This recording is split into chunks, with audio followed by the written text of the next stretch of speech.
Hello guys, karibuni tena. So today tunajifunza jinsi ya kupika chapati mbili kwa wakati mmoja.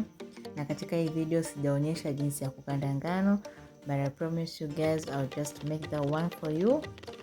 So without being said, let's get into it. Baada ya kuweka chapati zako tayari mbili kwenye frying pan na zimeshaiva kama mnavyoona, so ni wakati wa kuanza kuzipika. Na unahakikisha unageuza pande zote. Hakikisha pande zote unazigeuza na zinaiva zote kwa pamoja. Utaona katika hii video jinsi ninavyofanya. So stick to it.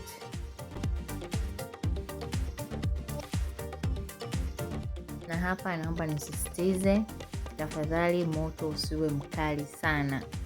Ukiwa mkali chapati zinababuka. Haziivi ila zinababuka.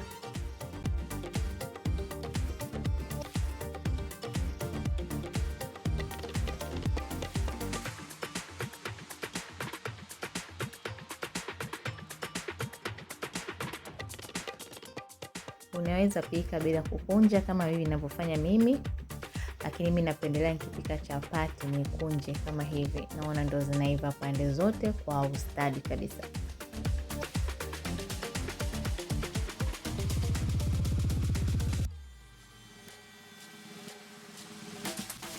Ukandaji wa ngano vizuri kabisa ndio inasababisha chapati inakuwa laini na tamu.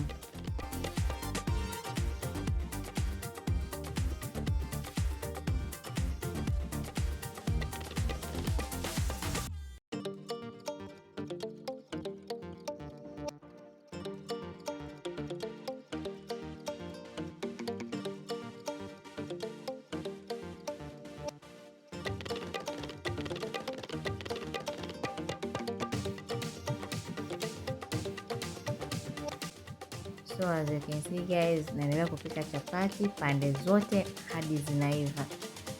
Na muhimu uwe mwepesi kwenye kugeuza, yani uwe sharp katika kugeuza ili chapati yako isiungue.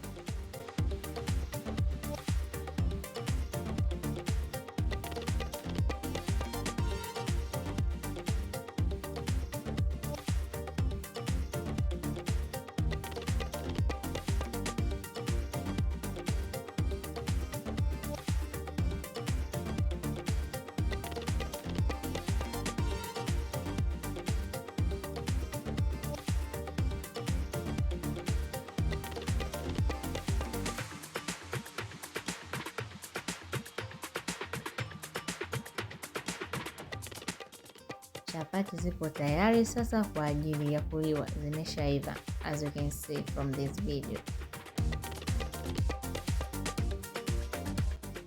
Ni laini, tamu, zinachambuka, laini kabisa. Nadhani mnaona katika hii video, sina haja kuelezea sana.